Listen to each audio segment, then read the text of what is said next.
tardes. Bienvenidos todos a esta sesión de la Cátedra México-España, que hoy tiene el privilegio de contar con la presencia del doctor David Reger, quien es catedrático de la Universidad Complutense de Madrid, un reconocido demógrafo e historiador de la población. David nació en California, estudió en universidades de Estados Unidos y se doctoró en Madrid. Es miembro fundador y en la actualidad presidente de la Asociación de Demografía Histórica. Entre 1986 y 1996 fue secretario y presidente del Comité de Demografía Histórica de la International Union for the Scientific Study of Population. Tiene en su haber numerosas publicaciones en medios científicos españoles e internacionales sobre temas de historia de la población, historia de la familia, historia económica, historia urbana, sociología histórica, sociología de la familia y sociología de la población. Su amplia producción bibliográfica me obliga a mencionar solo unos pocos títulos de sus libros y coautorías. Como autor ha publicado un libro que en su momento en España renovó los estudios de la historia demográfica y lo sigue renovando, Familia, Población y Sociedad en la provincia de Cuenca, libro que se tradujo 2 años después, en 1990, por la Cambridge University Press. Luego ha publicado también La familia en España, pasado y presente. Simultáneamente apareció en Oxford University Press. Como coautor ha publicado España a la luz del censo de 1887, Las fuentes de información demográfica en España, El declive de la mortalidad en España entre 1860 y 1930 y muy recientemente un informe sobre la encuesta nacional de inmigrantes. Como compilador también ha editado numerosos libros, de los cuales destaco 3 publicados por Oxford University Press: The Decline of Mortality in Europe, Old and New Methods of Historical Demography y The Population History of Asia. Por toda su rica producción, podemos tener una idea muy clara de sus amplios intereses comparativos, que incluyen también estudios sobre América Latina. Hoy nos hablará precisamente en términos comparativos sobre la transición demográfica y la transformación social, una comparación entre México y España. La cátedra agradece, como es obligación, al Banco de Santander, que la patrocina, todo su apoyo y toda su generosa ayuda para poder traer a investigadores destacados de España a nuestras actividades en México. Mil gracias, bienvenidos, y David, estás en tu casa. Muchísimas gracias, profesora Lida. De entrada es importante agradecer donde se debe agradecer, y yo quisiera agradecer desde luego a la Cátedra México-España y a la profesora Clara Lida y al Colegio de México, naturalmente, por haberme invitado a participar aquí. Desde lejos, y España está lejos, el Colegio de México siempre ha sido un referente muy importante en la vida intelectual, no solo por sus lazos históricos con España o españoles, sino por su prestigio científico. Entonces, cuando me llegó en una tarde abulense hace unos 6 o 8 o 9 meses a la invitación gentil, me apresuré a aceptarla. Mi único problema era decidir de qué podía hablar. Pero al explicarme la profesora Lida que que este era un seminario donde había un componente de historiadores muy importante, amén de científicos sociales, así como amantes y admiradores y amigos de España. Yo decidí intentar ensamblar algo que pudiera ser de interés para ustedes. Ya habrán notado en su presentación de mi biografía, tengo dos sombreros. Por un lado, soy historiador y me enorgullece ser historiador y lo seré siempre, pero por otro lado trabajo muchas veces temas referidos a la demografía histórica, pero también a la demografía. Entonces he intentado aunar las dos orígenes de mi trayectoria personal y científica para presentarles una cosa que bien podría llamarse el pasado se encuentra con el presente, porque el tema que voy a presentar hoy es precisamente un ejemplo de cómo el conocimiento del pasado nos puede ayudar para comprender mejor el presente e incluso el futuro de las sociedades. El tema que he elegido para eso es un tema que es de cajón, porque es un tema que es la transición demográfica, que ahora les hablaré de todas estas cosas. Es la transición demográfica que desde hace 30 años nos hemos dado cuenta que es un fenómeno global, no solo es un fenómeno de unos países europeos, ¿verdad?, que empezó hace 100 años y tal igual. Es decir, es un fenómeno global. Llegó a México en plena transición demográfica. Entonces, yo voy a avanzar un argumento que espero que ustedes encuentren de interés, y el argumento es la función que ha tenido y tiene la transición demográfica como factor de cambio social y económico allá donde ha ocurrido, y si logro convencerles de la bondad de ese argumento, haré el siguiente argumento, y es que los países en desarrollo, países como México, tienen mucho que aprender por cómo se ha desarrollado el fenómeno en países de transición demográfica más temprana. Eso es básicamente el abstract de la conferencia. Yo voy a tomar a España y a México como puntos de ejemplo en la segunda parte de la conferencia, pero la pura verdad es que podríamos haber elegido varios tipos de parejas, de emparejamientos de país. Para empezar, vamos a hablar muy brevemente de la transición demográfica en sí, en términos demográficos. Ha habido dos grandes oleadas de transición demográfica en el mundo.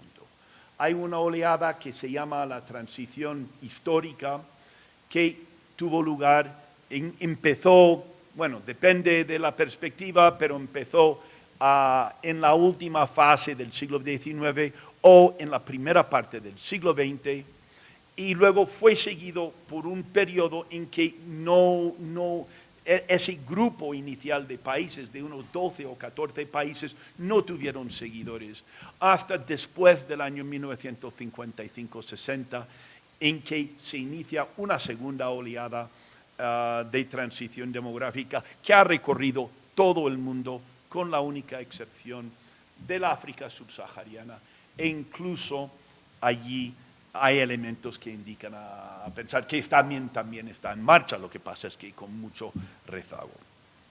Se conoce bien, a ver si hago esto bien.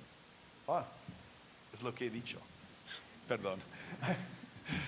Se conoce bien la dinámica básica de la transición demográfica, aunque todavía en el campo de los que se ocupan de la transición demográfica son los historiadores de la población, no los demógrafos, todavía hay debates sobre sus últimas causas.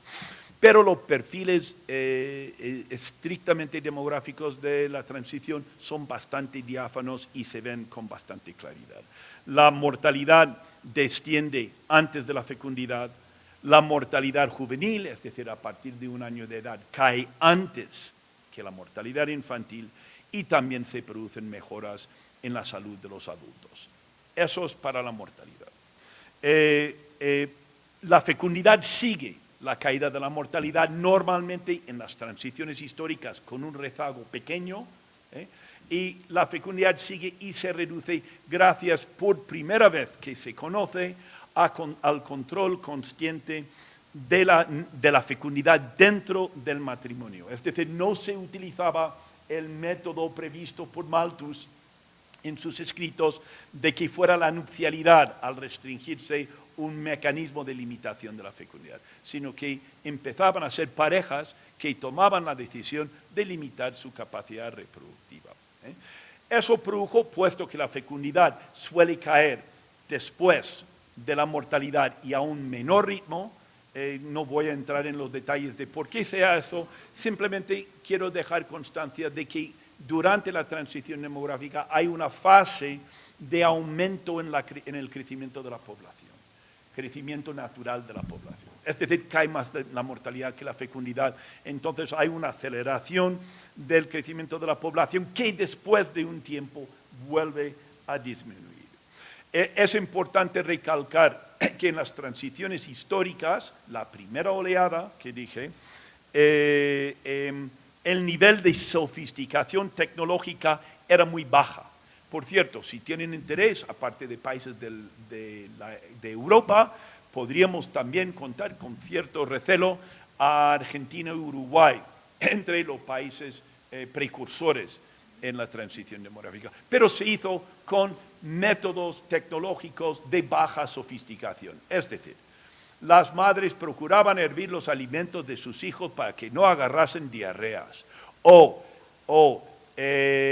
Se utilizaba la abstinencia, o mejor, el coitus interruptus, que una vez un alumno me dijo, no, un campesino español me dijo, no, esto se llama marcha atrás, David.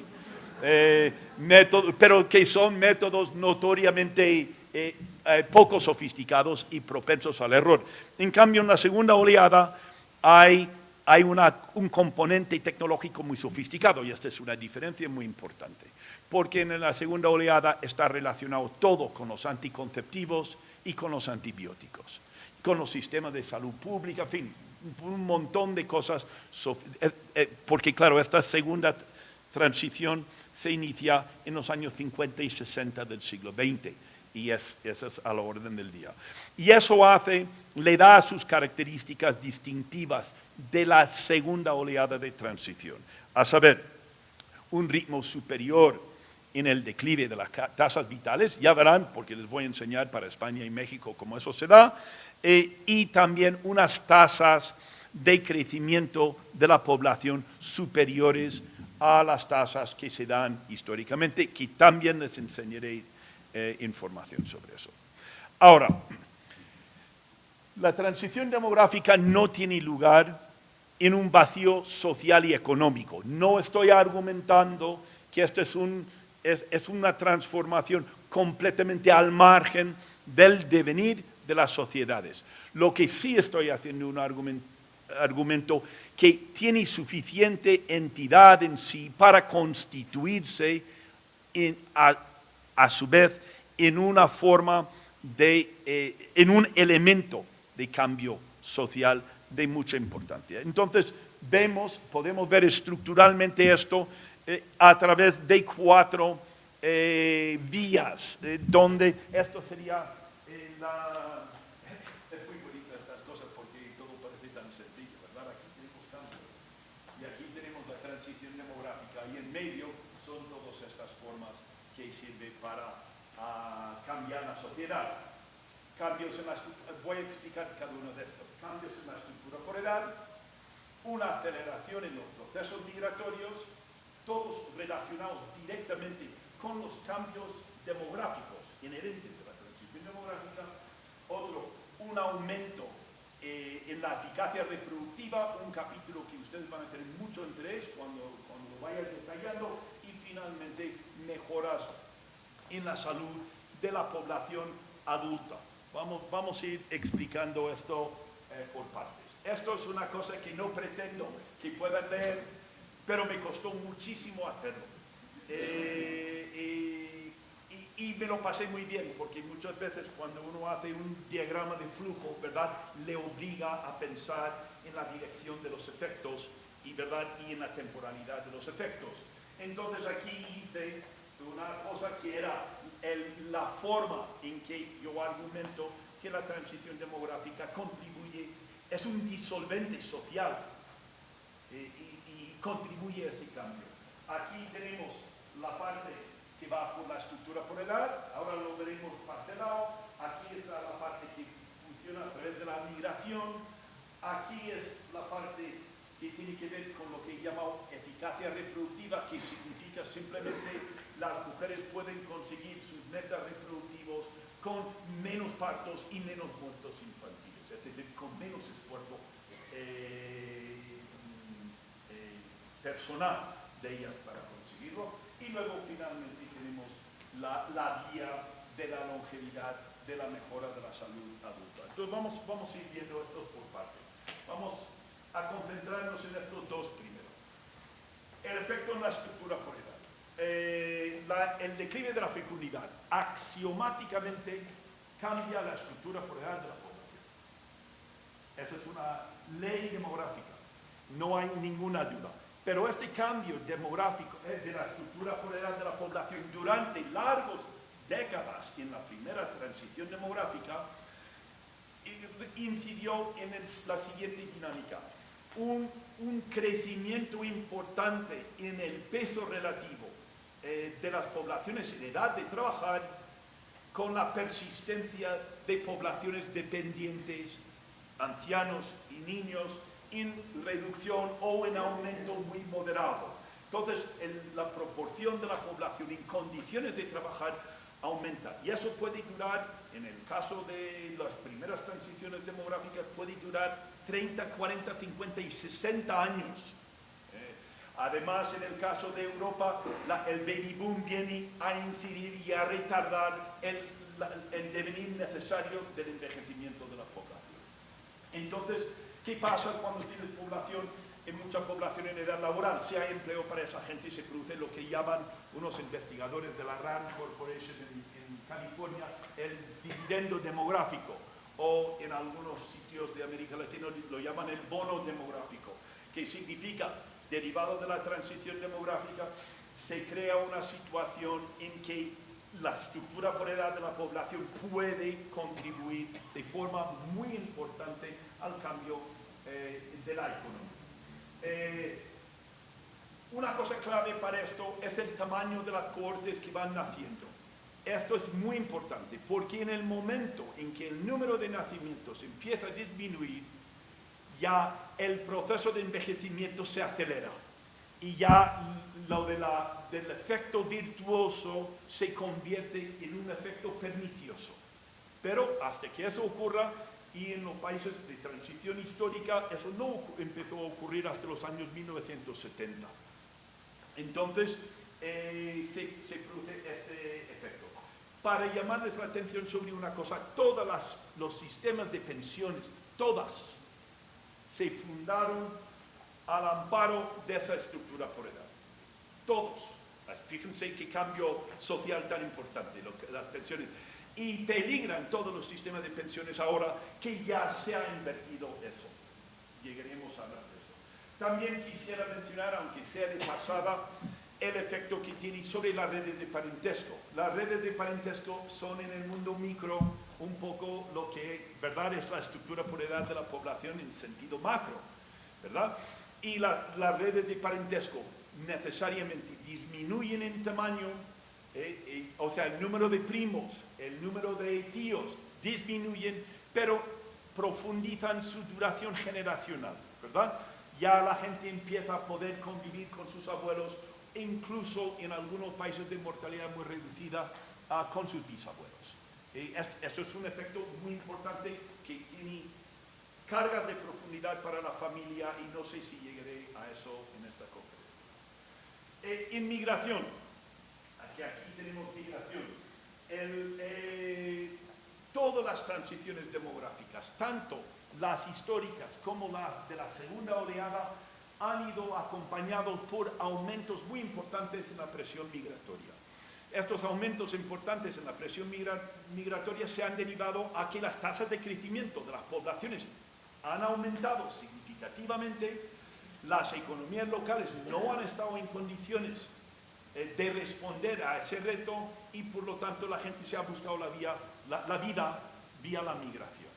Esto no hay que ir muy lejos para encontrar estos ejemplos, pero les digo, las grandes migraciones transoceánicas tuvieron lugar justo durante la transición demográfica histórica y la gran transformación de la urbanización de las poblaciones, es decir, migraciones internas, también en Europa tuvieron lugar en la primera mitad del siglo XX. En cambio, en México, en la segunda mitad del XX, tenemos la gran corriente migratoria hacia el norte, hacia la frontera norte o hacia la Ciudad de México, aquí, ¿verdad? Es decir, se asocia. Esto tiene efectos positivos, la migración más allá de las cuestiones de políticas y de la aprehensión social y la segunda generación. No quiero meterme en nada de esto. Simplemente quiero decir que tiene efectos muy positivos, económicos y sociales, tanto en origen como en destino. En destino, los inmigrantes trabajan muchísimo y contribuyen al crecimiento económico de los lugares de destino. Pero mientras están fuera de sus orígenes, los inmigrantes mandan remesas. Y con el tiempo, los inmigrantes vuelven a sus lugares de origen, así trayendo consigo su capital humano aprendido en destino. Entonces, eso sería el efecto de la migración. Tiene mucho que ver la migración con la movilidad social. Lo dejo simplemente de pasada, la movilidad social para aquellos mismos inmigrantes. Vamos a ir a lo de la eficacia reproductiva. La eficacia reproductiva, que es toda esta parte de aquí, es un maremágnum de relaciones muy relacionados con la familia y muy relacionados con la sociedad. A ver si les explico. Las mujeres o las familias, al poder responder a sus metas reproductivos con mínima de pérdida, es decir, de forma eficaz en la utilización de tiempo y del cuerpo humano, se derivó en una reducción enorme del tiempo y esfuerzo que las mujeres tenían que utilizar para tener y criar su prole. Es completamente diferente una situación donde la mujer tiene que tener 6 hijos, donde esos hijos están en casa porque no hay escuelas públicas para ellos, ¿verdad? Esos hijos están en casa hasta los 15 años de edad. Las mujeres invierten, hay un economista que ha estimado que las mujeres invierten casi 70% de su vida adulta en una situación pretransicional en tener y criar su prole. Pero en una situación transicional, cuando las mujeres están teniendo 2 o 3 hijos y hay escuelas públicas y guarderías, la mujer pasa a invertir 17% de su vida adulta, haciendo exactamente lo mismo. Esta enorme liberación del esfuerzo de la mujer tiene efectos que tocan varias partes de la sociedad. En primer lugar, hay una insistencia en hijos de calidad. Como los padres tienen menos hijos y se dan cuenta que al cuidarles mejor van a sobrevivir mejor, al principio eso se relaciona con el trato individual de los hijos. Pero con el tiempo pasa a ser la demanda, la exigencia de los padres a que estos hijos reciban una educación. Porque los padres se dan cuenta que la educación es el vehículo del progreso social. Entonces hay una gran insistencia en tener lo que llaman los demógrafos mal llamados hijos de calidad y insistencia en la educación. Pero eso a su vez deriva en una movilidad social importante. Es decir, los padres invierten en sus hijos porque esperan que los hijos vivan tan bien o mejor que los padres, ¿verdad? Entonces, cuentan con esa movilidad social. Todo padre cuenta con ello. Y, por cierto, en tiempos más recientes, esa movilidad social se convierte en lo que llaman en inglés el status anxiety, que es la ansiedad de los padres al no saber que pueden garantizar a sus hijos ese tipo de progreso social. Bueno, todo esto hace que la mujer, aunque esté invirtiendo menos tiempo y esfuerzo, los costes de tener hijos son mucho mayores. Ya no son costes del cuerpo de la mujer, son costes económicos. Entonces, con el tiempo, mujeres mejor educadas, que tienen necesidades económicas, las mujeres se han aprovechado de la mejora en la educación, esas mujeres terminan entrando en el mercado de trabajo. Yo no estoy diciendo ni voy a decir que eso sea el único factor que determine esa entrada en el mercado de trabajo, esa aparición en la sociedad de las mujeres, pero lo que sí diré es si las mujeres hubiesen tenido que seguir teniendo 6 hijos, nunca hubiesen entrado en el mercado de trabajo de la forma que han entrado. Y eso, amigos míos, es probablemente el cambio social más importante que ha tenido lugar en los últimos medio siglo o 75 años y en el mundo entero, la transformación del papel de la mujer.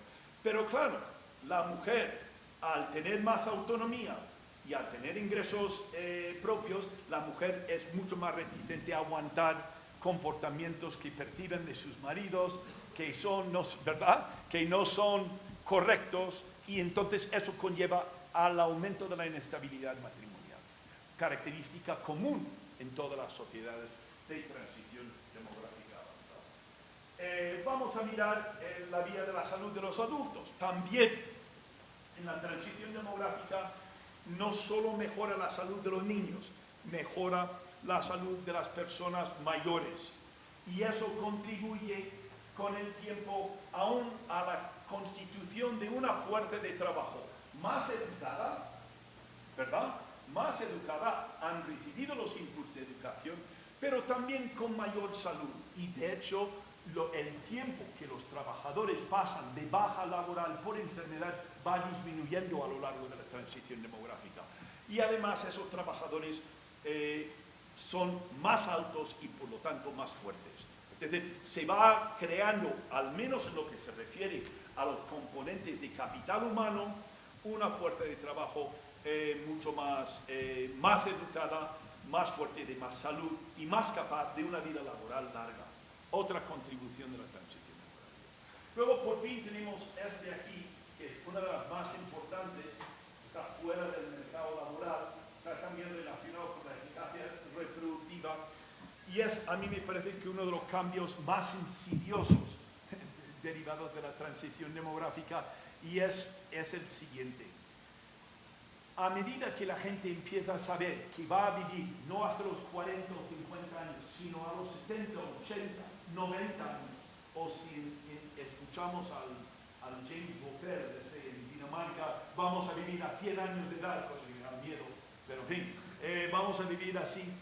A medida que la vida que tú esperas va alargándose, tu locus, el centro de donde tú tomas tus estrategias, también va a cambiar. La necesidad de hacerse adulto tan pronto que existía hace 50 años ya no es tan necesario, porque uno sabe que su vida laboral puede durar más. La prisa que tenían mujeres de tener hijos, ¿verdad? A los 20 años de edad, ya no hay tanta prisa de tener hijos, ¿verdad? Hay toda una serie de cambios de estrategias. Y eso también incide negativamente en la estabilidad de la institución matrimonial. También, porque antes el matrimonio, que era la clave para toda la reproducción demográfica de la sociedad, ahora eso se hace rápidamente y luego la gente dice, pero yo estoy con mi pareja otros 40 años, ¿y para qué quiero eso? Muchas veces es la mujer, no es el hombre. Pero entienden ustedes, se introduce una dinámica diferente. Bueno, esos... permítanme hacer alguna pequeña observación sobre esto. Son observaciones preliminares, porque esto tiene más recorrido. El cambio, como dije antes, no tiene lugar en un vacío. Los factores demográficos son esenciales para los procesos de modernización, pero van de la mano también con factores económicos y sociales. En el esquema que les puse, da a entender que hay vías ¿verdad?, donde incide el cambio demográfico en el cambio social, pero en realidad hay muchas cosas que cruzan todas las líneas. Mejor ejemplo es el capital humano. Todas las vías contribuyen a mejorar el capital humano, siempre entendido de forma diferente. Pero todos, estructura por edad, en fin, todos, y eso es importante.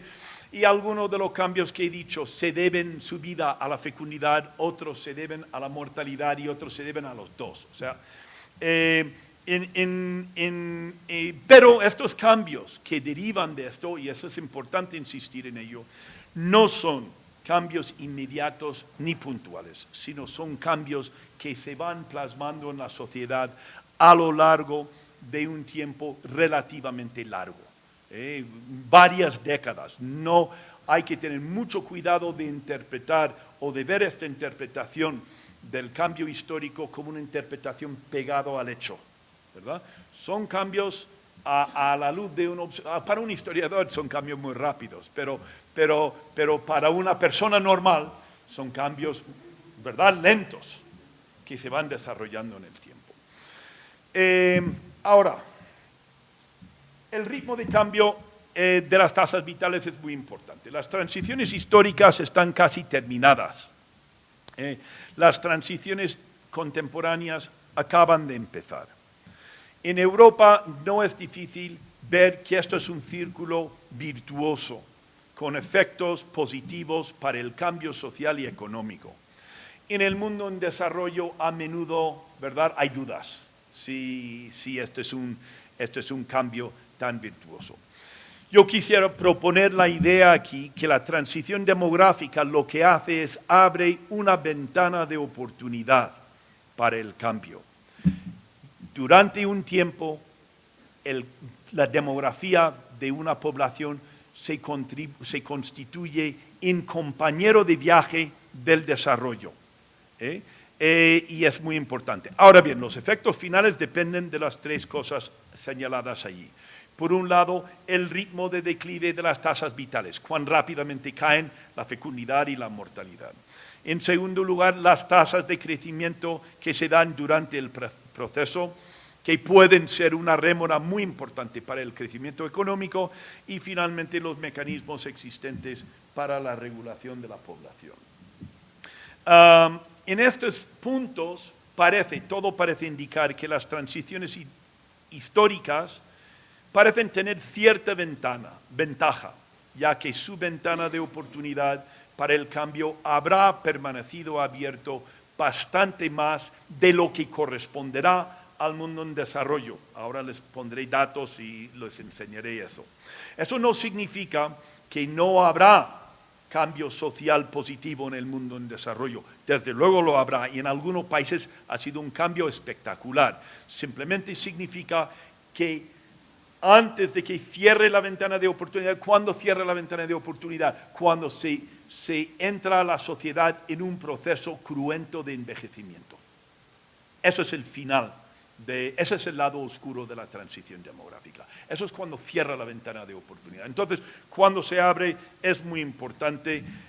Lo que sí podemos saber en los países en vías de desarrollo es debido a su mayor rapidez en la transformación de sus tasas vitales, el momento de la verdad del envejecimiento acá llegará antes. No antes en el tiempo, ha llegado ya a los países desarrollados, pero digamos antes con respecto a cuando se inició la transición demográfica.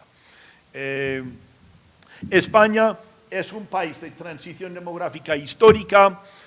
México es un país de transición mucho más reciente, un buen punto de comparación. En los datos que les voy a presentar a continuación van a ver varias cosas. Bueno, en vez de decirlas, ¿por qué no comento simplemente el gráfico? Yo creo que esto... Mire, aquí tenemos juxtapuestos en azul, son datos mexicanos, en rojo son datos españoles, ¿verdad? En la línea continua es la tasa bruta de natalidad, datos muy aproximados, claro, no es un maravilloso indicador de fecundidad, pero no tenemos antes de 1950 los buenos indicadores de fecundidad, así que nos quedamos contentos con la tasa de natalidad y en la línea punteada tenemos la tasa bruta de mortalidad. Entonces, ¿qué es lo que vemos de esta comparación de España y México? Bueno, en primer lugar, vemos la interrupción de los accidentes históricos, tremendos, ¿verdad? La Revolución Mexicana. Y, por cierto, si la Guerra Civil Española no reviste mayor gravedad es porque he usado datos quinquenales. Si hubiera hecho datos anuales, hubiera habido, ¿verdad?, picos enormes en la mortalidad. Esta es la epidemia de gripe de 1917 y 19, ¿verdad? Estos son, digamos, los accidentes. Eso no es esencial a nuestro discurso. Lo que sí es esencial es ver, en primer lugar, que el régimen demográfico que se da en México es un régimen de lo que decimos los demógrafos historiadores de mucho más presión, de más alta presión de lo que se da en España. Esto significa simplemente que la fecundidad es mucho más alta y la mortalidad también es mucho más alta. Y esta es una característica importante y, por cierto, de los países en desarrollo, casi todos cuando había datos, ¿verdad? No, en muchos países en desarrollo no hay ningún dato antes de 1950, en que la ONU hizo un gran esfuerzo por ensamblar esos datos. Pero en el mundo hispánico había más atención a estas cosas, entonces México sí lo podemos ver para atrás y es bastante común, ¿verdad?, ver que la mortalidad y la fecundidad es más alta en los países en desarrollo, las transiciones más recientes. Pero lo más importante de este gráfico para lo que estoy intentando decir es esto, ¿verdad? Es muy difícil siempre marcar el momento de una inversión de tendencia, ¿verdad? Pero aproximadamente podemos ver que la fecundidad en España empieza a caer en torno a 1905, aproximadamente. Por cierto, va un poquitín después del comienzo de la caída de la mortalidad, y aquí es como si estuviesen bailando, ¿verdad? La fecundidad y la mortalidad van bajando, ¿verdad?, juntos, como si fuera un gran baile. En México, el comienzo de caída de la fecundidad, que se ve clarísimamente, no ocurre hasta 70 años después. Pero cuando ocurre, ¿cómo ocurre? Y eso es la segunda lección de este gráfico. Si uno estima esta pendiente de reducción de la fecundidad y lo comparamos con este pendiente, veremos que la reducción de la fecundidad en México es el doble de rápido que en España. Pero lo mismo podemos decir de mortalidad.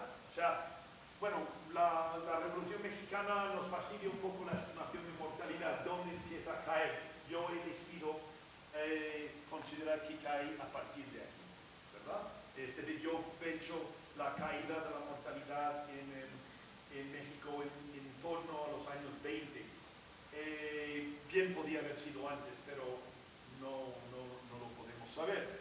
Pero cuando la mortalidad empieza a caer, sobre todo en los años 40 y 50, es muchísimo más rápido que la caída de la mortalidad en España. De nuevo, casi el doble de rápido. Y luego la gran diferencia es que aquí no hay baile alguno entre la mortalidad y la fecundidad en México. Ninguno. Van a contrapropósito. Y eso no es el propósito de mi conferencia, pero es un tema de muchísimo interés. ¿Por qué se da esto aquí y en España no se da? Pero miren, bueno, esto es un dato más reciente, no dejémoslo. Ya estos son tasas de fecundidad total, pero vamos a ver. ¿Qué es la diferencia de ese baile? Esto es un dato muy importante. Esto es lo que llaman la tasa de crecimiento natural de la población. Es simplemente la tasa bruta de natalidad menos la tasa bruta de mortalidad. Es decir, cuánto crece la población sin tener en cuenta migración, ¿verdad? En ausencia de migración.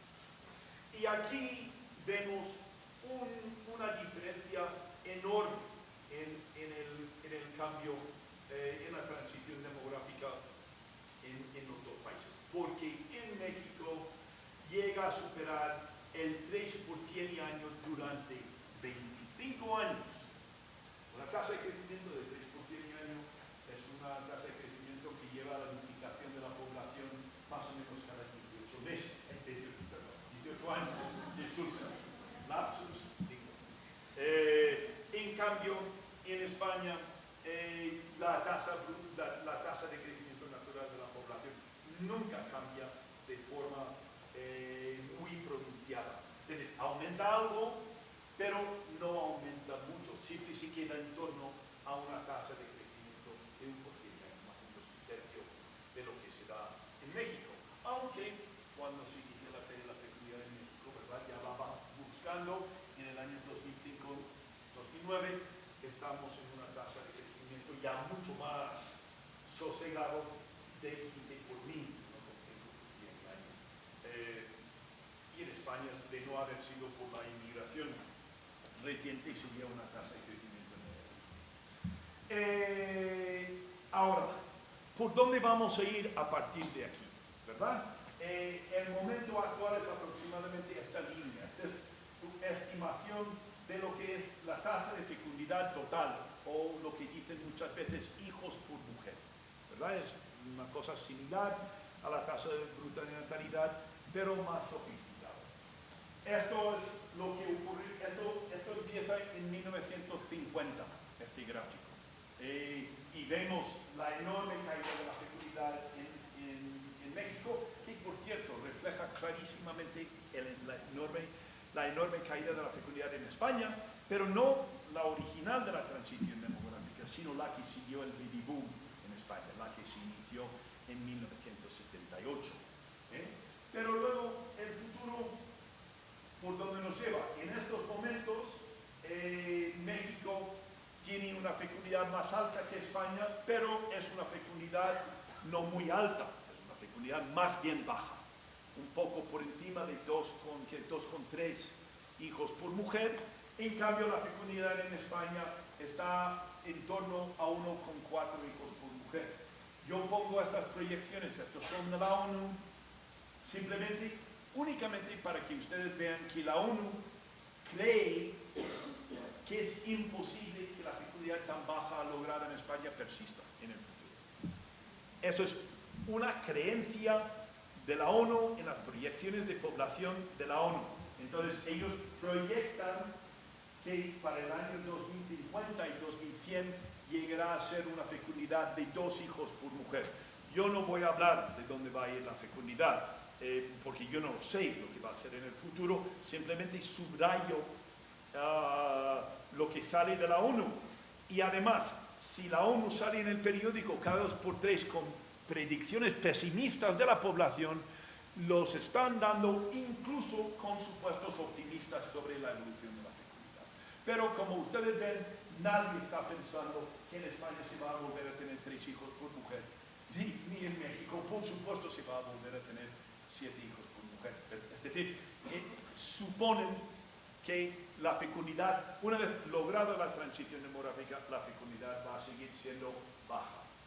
Ahora, los perfiles de transición son similares, salvo en los términos señalados arriba, ¿verdad? Que la mayor rapidez del fenómeno en México. Pero esa mayor rapidez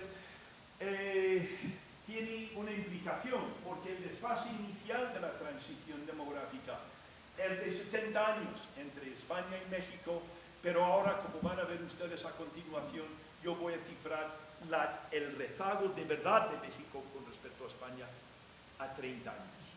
Es decir, la mayor rapidez de transición que se da en México ha terminado achicando la diferencia. Pero vamos a mirar cómo podemos estimar, esto es muy, como dicen, on a napkin, ¿verdad? O sea, son estimaciones nada sofisticadas, ¿verdad? Pero creo que son estimaciones que ustedes pueden simpatizar con ellos. Esto es para la fecundidad, esta es la mortalidad pretransicional. Estimé el tiempo que cada transición en México y en España tarda en reducir sus tasas vitales a la mitad. Y como ven ustedes, es menos de la mitad de tiempo en México se tarda en reducir las tasas a la mitad, y lo mismo con la mortalidad. Pero yo introduzco en este modelo dos aspectos muy importantes. En primer lugar, yo introduzco el crecimiento natural de la población, porque tengo una premisa, y es que un crecimiento natural de la población aceleradísima anula los efectos positivos de la transición demográfica, porque lo que significa simplemente es las madres tienen cada vez más hijos en casa. Entonces todos los efectos positivos no sirven si las madres tienen muchísimos más hijos en casa. Tienen sentido si van habiendo menos hijos en casa. Entonces, cuando llega a ser aceptable el crecimiento de la población en un país como México o como en España, he puesto dos umbrales, uno que es 2 por 100 años, 20 por 1000, otro 15 por 1000. Yo pienso que 20 por 1000 incluso es demasiado rápido. Yo pienso que 15 por 1000 sería un umbral de aceptabilidad del crecimiento de la población aceptable. Entonces, ¿cómo comparamos? Bueno, más datos. ¿Cuándo empieza a reducirse el número de nacimientos en los dos países? ¿Verdad? Que es lo que dije que es el factor que acelera el proceso de envejecimiento. Pues ocurre en México en 2005 y en España en 1978. ¿Verdad? Eso es cuando empiezan a disminuirse el tamaño del número de nacidos cada año. Entonces yo, proyectando esa época negra de envejecimiento, simplemente he añadido 30 años a esta última cifra. Al añadir 30 años estoy diciendo que esas cohortes de nacimiento se convierten en mujeres en edad reproductiva o en fuerza de trabajo en potencia, ¿verdad? Entonces, si nosotros lo medimos de estas distintas maneras para ver esa ventana de oportunidad, aquí vemos la diferencia entre las estimaciones para México y las estimaciones para España. Y como ustedes ven, son bastante desconsolados, ¿verdad? Es decir, esa ventana de oportunidad en México dura, según 3 formas de estimarlo, puedo decirles cómo después, 43, 40 y 26 años. Es decir, desde el principio de la ventana de oportunidad hasta el cierre. Y en el caso de España tenemos más de 100 años de duración, porque en España nunca llegó a ser alto el crecimiento natural de la población. Claro, España en estos momentos se encuentra en un momento de enorme pesimismo, como ustedes todos sabrán, y de una situación demográficamente muy problemática. El baby boom, que prolongó la existencia de cohortes cada vez más numerosos de nacidos, ha volado y crea una situación en que estamos muy... En cambio, México está entrando en la ventana de oportunidad. O sea, está entrando en ese periodo dulce de colaboración entre la población y el crecimiento económico y el cambio social. Y esto lo podemos ver así. Esto es una estimación de la evolución del número de nacimientos en los dos países, con los mismos colores.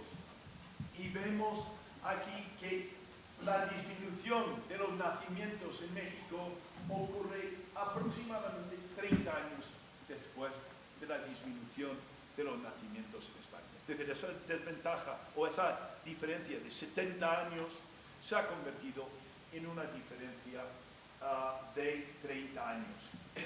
Entonces, si México sigue los pasos de España, al menos en materia demográfica, ¿podrá aprender de la transformación demográfica en España? Yo pienso que sí, y mucho. Una gran conclusión eso es un aspecto muy positivo. El momento que entramos en México, España tuvo una transformación de una sociedad raquítica, pobre, rural, a una sociedad desarrollada y educada hoy en día. En parte mi argumento es debido a la transición demográfica. ¿Puede ocurrir eso en México? Por supuesto puede ocurrir. Yo pienso firmemente que puede ocurrir. Simplemente México va a tener menos tiempo para lograr esos cambios que España. Pero también por la misma cosa podemos decir que el problema del envejecimiento en México también va a llegar con 30 años de retraso. Es decir, en el año 2042, sí, 2042, México va a estar en una situación similar a la situación de España hoy en día. Miren ustedes, si no, las previsiones de la ONU. Esos, y como ven, es lo que ahí se estima es el porcentaje de población de más de 69 años dividido por la población de 20 a 69 años.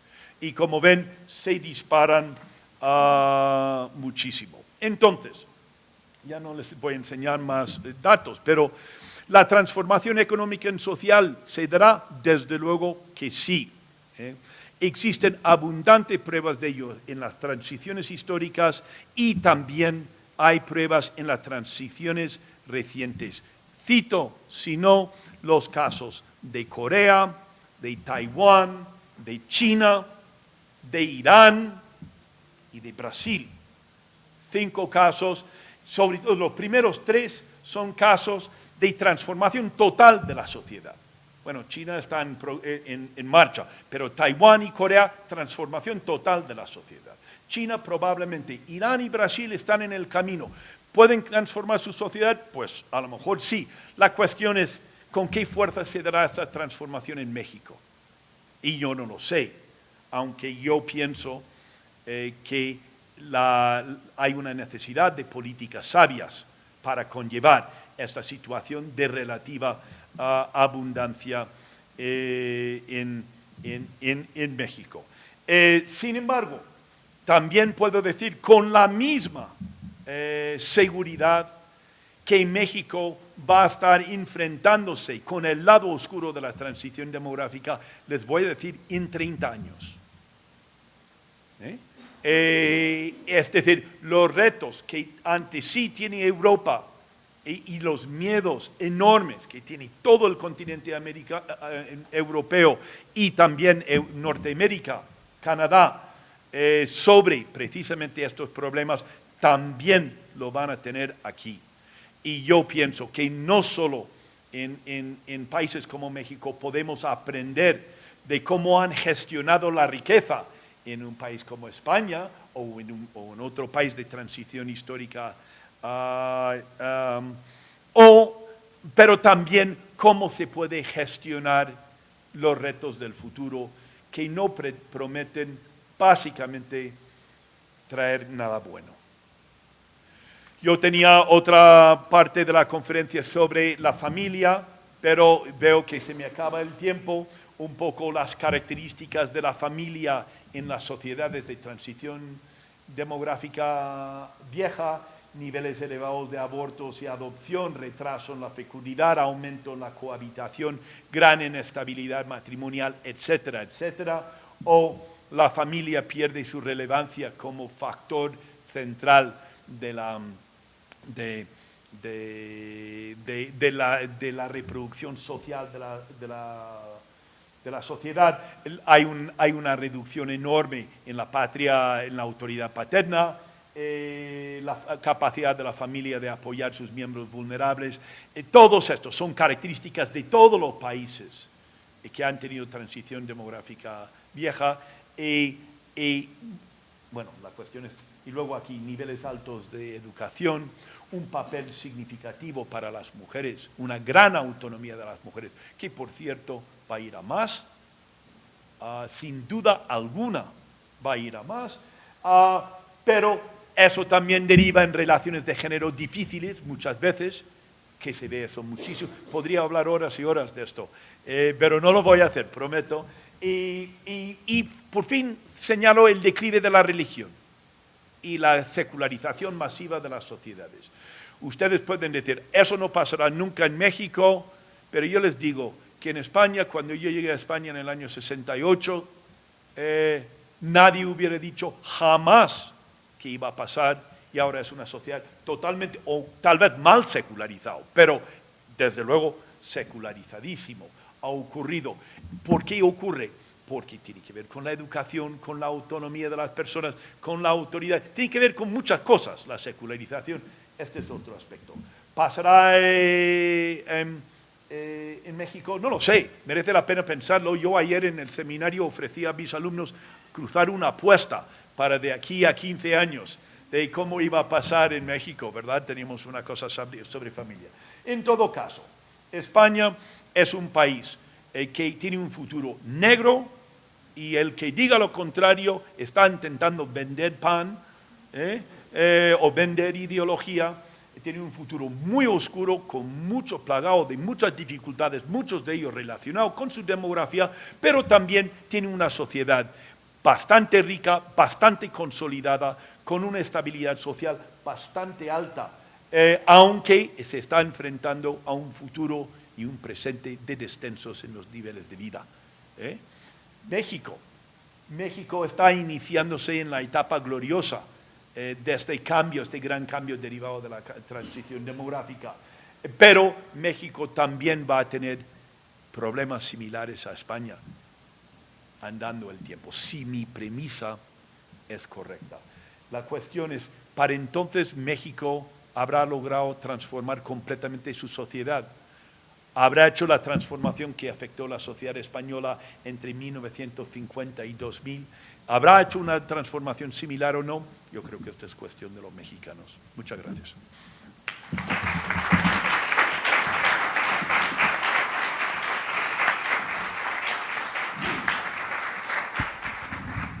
Muchísimas gracias, David Reger. Para mí, como historiadora y no demógrafa, desde luego me ha parecido una presentación que, dentro de la complejidad de estas interrelaciones entre lo demográfico y lo social, ha sido de una gran claridad y de una riqueza de hipótesis, y provocadoramente rica también. Es costumbre de estas conferencias abrir el debate, abrir a las preguntas. Al finalizar tendremos un vino de honor al que todos están, desde luego, cordialmente invitados. Pero antes, exprimamos un poco a nuestro conferenciante y hagámoslo contestar y debatir con quienes están más cerca de estos temas. Por favor, comentarios, dudas, preguntas. Joven.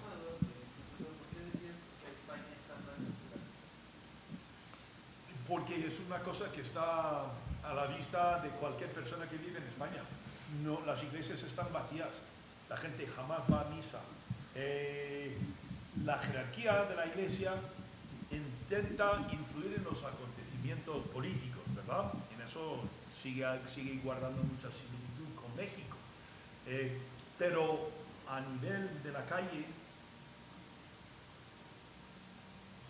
es una cosa enorme. Entonces vemos familias donde la abuela todavía es muy devota, los padres ni siquiera bautizaron sus hijos. Los españoles no pierden ninguna oportunidad de optar a una fiesta religiosa, por supuesto. Eso sí. Pero para lo que puede significar la religión en la vida de la gente, no hay nada de eso. Nada. Entonces, yo no quiero meterme en las causas de ese gran proceso de secularización, pero apunto que uno de ellos es esa transformación demográfica, creando una sociedad de individuos y muy educados y primando decisiones individuales sobre decisiones colectivas. Hay una mano levantada, otra mano aquí y una tercera y una cuarta. Entonces empecemos, por favor. Identifícate, sí, por favor.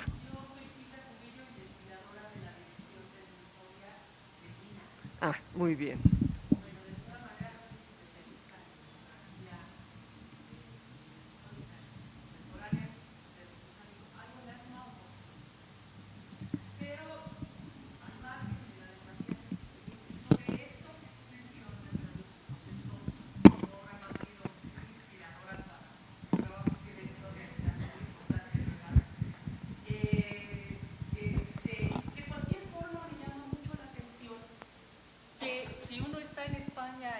Semana Santa, se encuentra con una cantidad de procesiones, de pasos, impresionante, y lleno de jóvenes, ¿no? Entonces, bueno, los espectadores pues pueden tomarlo como la fiesta y ya, ¿no? La fiesta luctuosa, aunque parezca paradójico, pero finalmente están ahí los jóvenes integrados, reclutados en las congregaciones, en las cofradías, ¿no? Y entonces, pues tal pareciera que la gente sigue muy volcada en la religión, ¿no? Como que hay quizá una especie como de convivencia dual dentro de la sociedad española, ¿no? Se es secular, pero se participa en otro plano, en el mundo religioso. Eso por una parte, si puedes un poco abundar en ello, pero por otro, me inquieta mucho ese futuro negro que tú vislumbras para España. ¿Cómo lo puedes poner en escena? O sea, negro en qué planos, ¿no? Uno de los aspectos que no vi en estas variables de la transición demográfica fue el desempleo, ¿no? ¿A qué obedece? ¿A un problema económico, a su adición a la Comunidad Europea, o tiene que ver con factores demográficos? Bueno, tengo muchas inquietudes, pero bueno, ese escenario negro, ¿en qué sentido se va a experimentar y a sufrir? Siempre me dijeron cuando era joven, siempre hay que desconfiarse de las personas que empiezan preguntas haciendo alabanzas, porque luego las preguntas se meten la puya allí. Vamos a ver, la Semana Santa. Mi Semana Santa es la de Cuenca. Yo hice mi tesis doctoral sobre Cuenca, yo voy todos los años, me encanta la Semana Santa, y ella llegó a interpretar esto. Efectivamente, es una especie de teatralización de la religión. Yo lo pongo en mi diario, y es una especie de fiesta popular, pero en realidad los banceros y los cofrades lo hacen, los que conozco yo y conozco mucho, no por nada relacionado con la religión, sino esto es una cosa de orgullo municipal y es una cosa de vínculo familiar. Los abuelos llevan a los niños a la mina de virgen así, en las madres, es un sarao familiar, totalmente. Ahora, en España todavía no se atreven a despegarse de esa simbología religiosa. Como, por ejemplo, uno va a Holanda o, ¿verdad?, un país del norte de Europa, no hay ninguna simbología religiosa. ¿Va a España en esa dirección? No lo sé. Yo solo puedo mostrar lo que ha venido de entonces hasta ahora. En el escenario de envejecimiento, usted ha hecho una pregunta: ¿cómo concuerda el enorme desempleo que hay en España con eso? Y me parece una pregunta sensatísima, pero es una pregunta pegada a la realidad inmediata de los datos. Y yo, del momento, pedí que miráramos las cosas, ¿verdad?, en términos de décadas y medio siglo, ¿verdad? Pero al contestar eso, yo le puedo decir, ni en la Unión Europea, ni en España, no hay nadie que haya hecho ni una sola proyección de la economía española no contando con pleno empleo. Porque como hacemos, y así de negras salen las proyecciones, contando con pleno empleo. Es decir, ese del empleo en España es una cosa de tanta envergadura que como no se arregle, el futuro será 10 veces más oscuro de lo que parece ahora, ¿verdad? Por las razones demográficas. Siempre se supone pleno empleo, y por cierto, estas proyecciones también se basan en aportes continuados fuertes de inmigrantes. Y aún así sale la cosa. Entonces, ¿cómo se escenifica el problema del envejecimiento? Yo creo que con esto usted tiene todo. Al menos todo lo que se puede decir desde la demografía. ¿Cómo vamos a mantener los sistemas de pensiones cuando la ratio de personas dependientes a personas en edad activa se triplica? ¿Cómo lo vamos a mantener? ¿Cómo vamos a mantener el sistema de seguro médico nacional? Porque Normalmente los economistas piensan, no, eso es otra cosa, pero no es otra cosa, porque los que pagan las operaciones son las personas en edad activa y los que consumen las operaciones son personas muy mayores. No, todo esto del envejecimiento es una cosa que tiene muchos ribetes negativos. Ya sé que hay optimistas, a lo mejor alguien aquí me va a rebatir y va a decir la productividad del trabajo va a aumentar a una tasa suficiente para resolver todo esto, etcétera. O van a seguir llegando 1 millón de inmigrantes al año. Claro, como siguen llegando 1 millón de inmigrantes al año, la población nativa en España en 20 años será minoritaria. Es muy complicado la situación. Entonces, y de hecho, la reforma de las pensiones, perdone que hablo de esto, porque no era mi conferencia, pero la reforma de pensiones, yo estuve el año pasado en un economista experto en pensiones, y dijo, la reforma de pensiones del anterior gobierno socialista, dijo, sirve para sanear el sistema de pensiones hasta el año 2023. O sea, más o menos hasta aquí. Sirve de aquí a aquí. Entonces dijo, más vale que vayamos pensando en reducir las pensiones ya, otra vez. Porque esa es una reforma, ¿verdad?, con un horizonte temporal reducido. Ya sé que eso suena horrible, a mí me suena horrible, me estoy acercando a mi edad de jubilación, pero es una realidad, Y Franco estableció las pensiones aquí, y Bismarck los estableció, y Roosevelt los estableció en Estados Unidos, pero siempre al amparo de una fuerza de trabajo cada vez más numerosa. Bueno, hay varias preguntas más, disculpe. Y por lo tanto no quisiera que nos extendiéramos demasiado. Francisco Rodríguez, por favor. Yo quisiera ahorrar las alabanzas, pero bueno, felicidades por su exposición, doctor. Yo tengo nada más, dos preguntas, pero quisiera nada más centrarme en la experiencia de México. En México, por razones, en la segunda oleada, por razones de política, ¿no? Es decir, la demografía tuvo una lógica distinta, poblar era gobernar. No es sino hasta los años 70 y particularmente en los 80, tal y como se señala, que comienza a haber una suerte, digamos, de política, la familia, se me ocurre, la familia pequeña vive mejor, era una política demográfica distinta.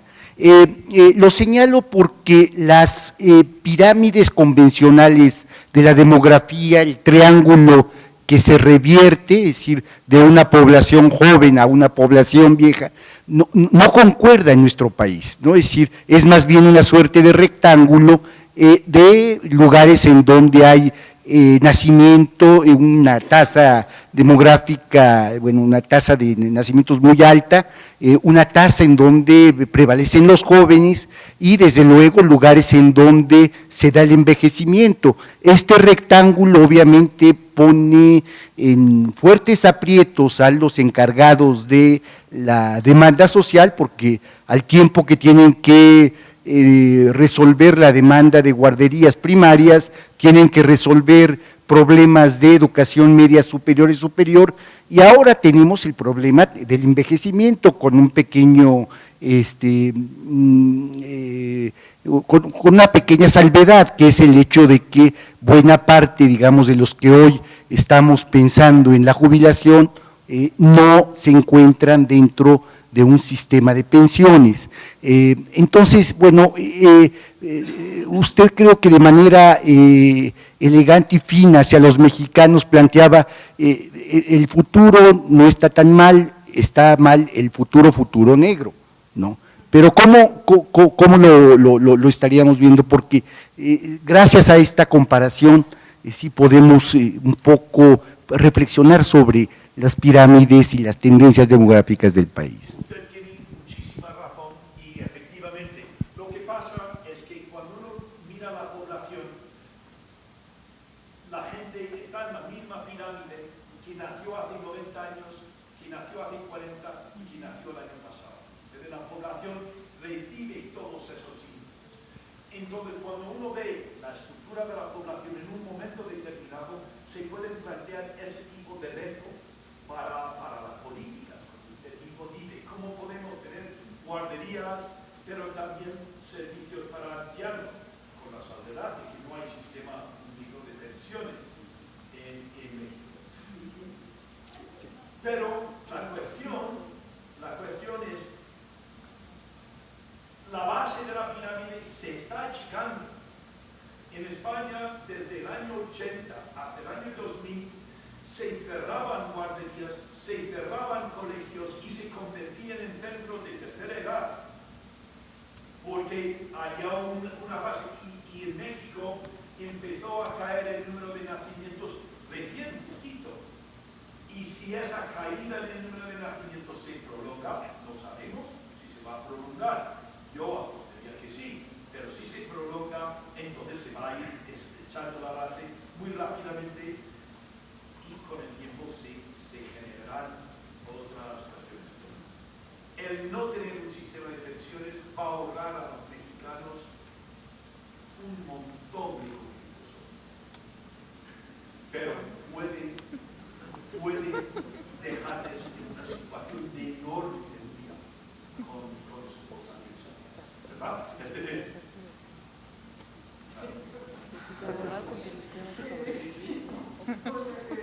Carlos Ochada, demógrafo de casa. Los que estudiamos el tránsito de la demografía, siempre nos hacemos esa pregunta de cómo fue que en países donde el catolicismo tenía un gran peso, como España e Italia, eran los que de pronto se vieron con las tasas de fecundidad más bajas. Y efectivamente, bueno, esta cuestión de la secularización de España, yo haría algunas puntualizaciones, porque España tiene un concordato y España le pasa parte de su presupuesto a la Iglesia Católica, por lo menos para los centros educativos concertados, cosa que no existe en México. Pero de su plática hay dos elementos. Uno es la introducción de la migración, que no está en el esquema clásico de la transición demográfica, pero que en el caso español tiene una característica particular. La migración como válvula de escape fue distinta a la que tuvo Suecia, a la que tuvo Francia, etcétera. Por un lado, el fenómeno de los indianos, o de los que iban a Alemania en la posguerra, pero que regresaban, cosa que no se dio en el resto de los países, por lo menos en Europa del Norte no había, y que sí es algo que es similar a lo que sucede en México. Y por otro lado, una cuestión que habría que analizar es la relación entre las transiciones demográficas y democráticas. Porque uno, si ve en las curvas lo que pasó con la Primera, con la Segunda República, y que aquí seguimos esperando la transición democrática. Pero en el caso español, una cuestión que me parece fundamental fue la construcción de instituciones, y por un lado la sanidad pública y por otro lado el sistema de pensiones. No es tan cierto que en México no tengamos un sistema público de pensiones, no tenemos seguridad social, que es distinto, pero aquí sí tenemos un sistema de pensiones. El problema que tenemos es que cuando lleguen los que se están jubilando con el nuevo sistema de capitalización que España rechazó, nadie va a alcanzar la pensión mínima, y entonces lo que se supone que nos íbamos a ahorrar, no lo vamos a tener, y vamos a tener una población envejecida y pobre. Y lo que tendríamos que considerar son las posibilidades de irnos para atrás. En demografía histórica pensábamos que, bueno, esos accidentes, la influenza, etcétera, eran accidentes, pero el caso ruso, el caso polaco, donde tenemos reducciones en la esperanza de vida, nos hacen replantearnos la linealidad de los cambios. Y creo que es algo que tendríamos que verlo, la evolución no solo de la fecundidad que crezca, pero también la posibilidad de reducir la esperanza de vida. Creo que es algo que tenemos que pensarlo al futuro. Mire, ha dicho usted muchas cosas.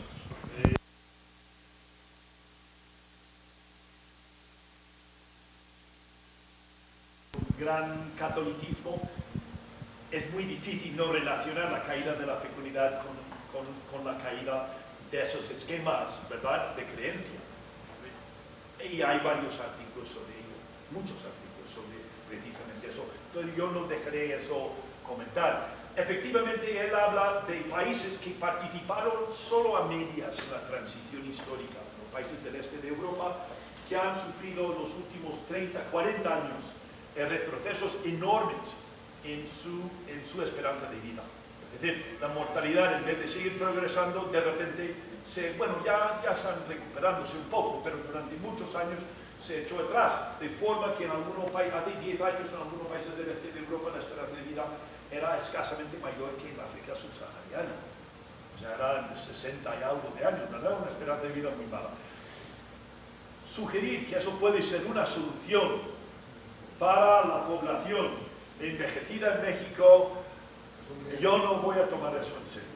Pero me acuerdo de una película que vi cuando era joven que se llamaba Soylent Green, donde todos los viejos vestían en cosas blancas, como los manifestantes hoy en la calle Madero, y le ponían música de Brahms y les mataban.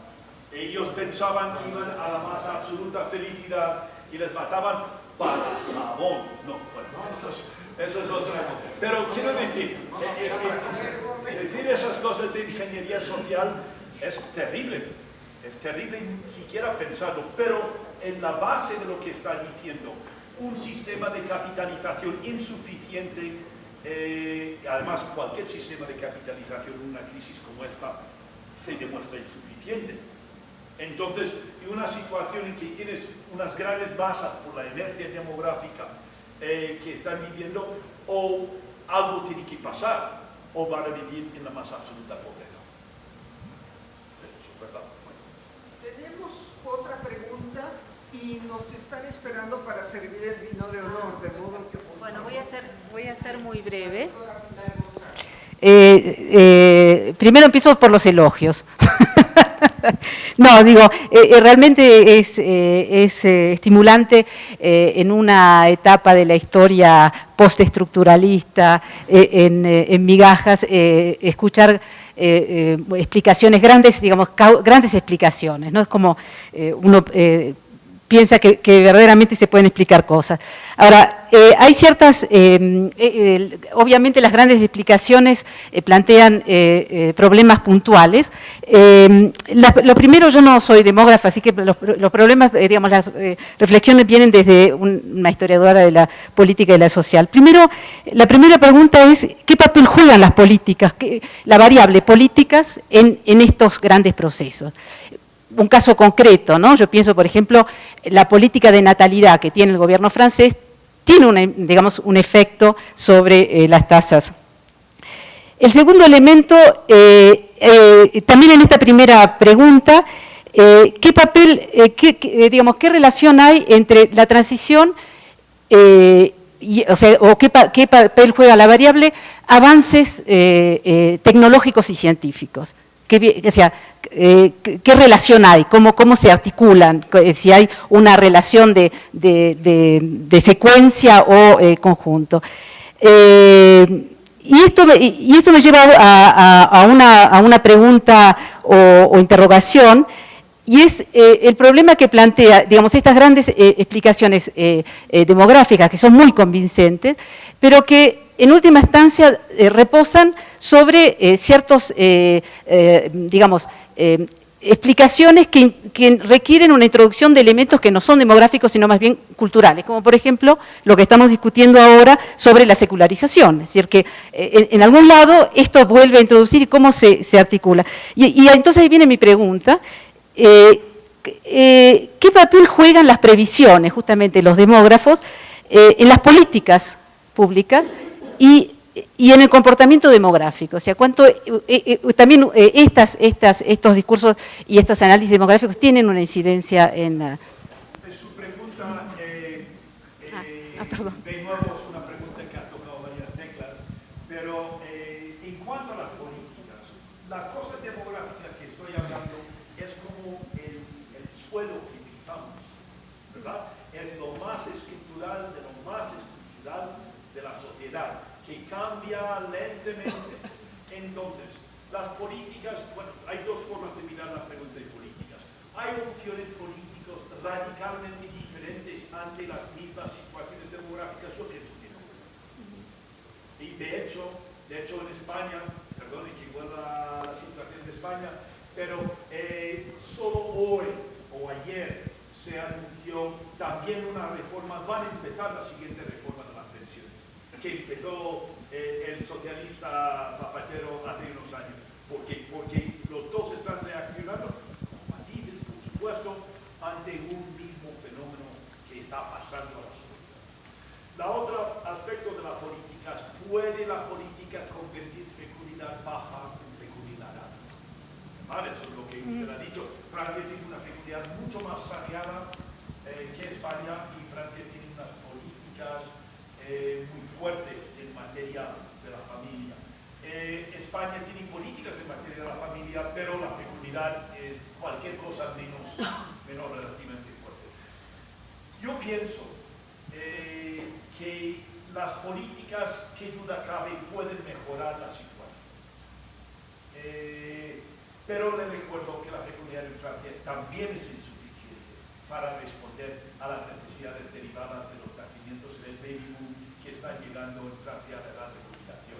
Y hay muy ilustres franceses preocupadísimos, aunque la fecundidad es mucho más alta, porque una fecundidad alta no es 1,90 o 1,95 hijos por mujer. Eso es mucho más alta que 1,4. Pero una fecundidad alta es 2,5. 2%, ¿verdad? Es otro orden de cosas. Entonces, yo creo que las políticas sirven para eso. En cuanto a lo que usted ha dicho de la cultura o de lo social, estoy completamente de acuerdo, porque la cultura también reacciona a ciertas cosas. Y estas cosas, estos cambios que he descrito hoy, al cambiar la actitud de la gente ante sus propias vidas y ante su propio proceso reproductivo, qué duda cabe, no puede menos que tener implicancias. ¿De qué signo? No sé, ¿verdad? Hemos hablado de secularización, que es una de ellas, pero yo creo que muchas más cosas. Como, por ejemplo, una mujer hoy en día, joven, en Francia o en España, querrá tener hijos. 1, 2, ¿verdad? Pero hay que preguntarla, ¿qué es el coste de oportunidad para tener esos hijos? Entonces, ¿hasta qué punto está usted dispuesta a sacrificar? ¿Está dispuesto a tener los hijos si le ha abandonado su esposo? ¿Está dispuesto a tener los hijos si pierde su empleo? ¿Está dispuesto a tener esos hijos si ya no puede ir de vacaciones durante 15 años? Porque los niños en casa están comiéndote todo y tienes un nivel. Y entonces ya la persona, la mujer moderna, francesa, española o de donde sea, dice, ¿verdad? Entonces ya relativizas tus deseos. Porque ese es el problema. No puedes tener hijos sin eso. Todos los que hemos tenido hijos lo sabemos. Los hijos son costosísimos y además en España no se van nunca.